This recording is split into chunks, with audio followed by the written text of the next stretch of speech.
My name is Dr. Bernadette Lawson-Williams, and I am the advisor for the esports and gaming management program. The first at an HBC Sports is here to stay. The industry, as many of you may know, is not only multidisciplinary by way of the kinds of concepts and content that you have to understand in order to be successful, but it is a multi-billion-dollar enterprise.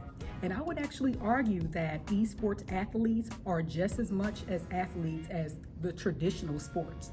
They sweat. They have to, take rest breaks. They have to engage in proper nutrition. There's a sports drink out that's specifically geared towards esports athletes now. When you talk about esport gamers, participants not being athletes, they are athletes.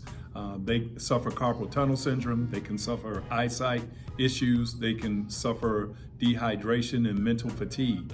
I would just say that they're just a new version of athletes. Think about the esports spectrum now, kind of like the Wild Wild West, the Oklahoma land grab. The barn door is open, the horses are running out. Everybody's trying to position themselves properly. So when it comes to competitions and tournaments, there are a variety of tournaments. There are collegiate specific tournaments, and then there are tournaments that are really specific for games themselves. To be officially recognized as an esport team, you have to have a sanctioned coach, an esport coach. For a club, students can organize their own club like they do an intramural football or intramural basketball or baseball. But as far as competition, there will be opportunities within the collegiate space as well as traditional game space for clubs or teams to participate. I did a survey last semester, and the results of that survey revealed that 39% of our students are interested in esports and a curriculum, a structure for esports, whether through just a class as an elective or through the curriculum.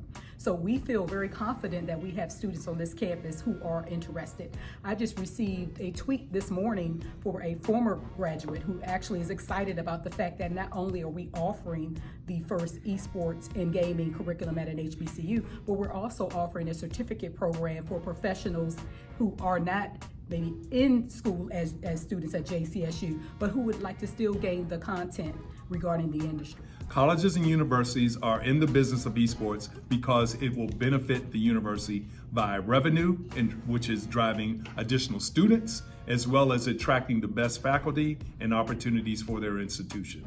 The opportunity has been HBCUs have been missing this opportunity over the past 5 years with the growth of the industry.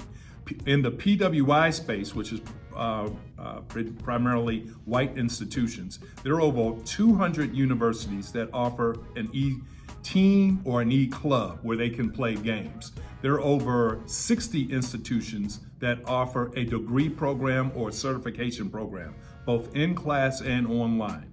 HBCUs, like other industries, we are behind in, but we're going to address that gap. So when we're looking at what we want to get out of the program, certified programs where our students can come, receive degrees, as well as issue certifications so they can go into this career space and have a great foothold. I would like to add that it is no different than any other industry, unfortunately, especially in sports entertainment. African Americans under-index when it comes to career opportunities in traditional sports. We're working to make sure that's not the case in esports.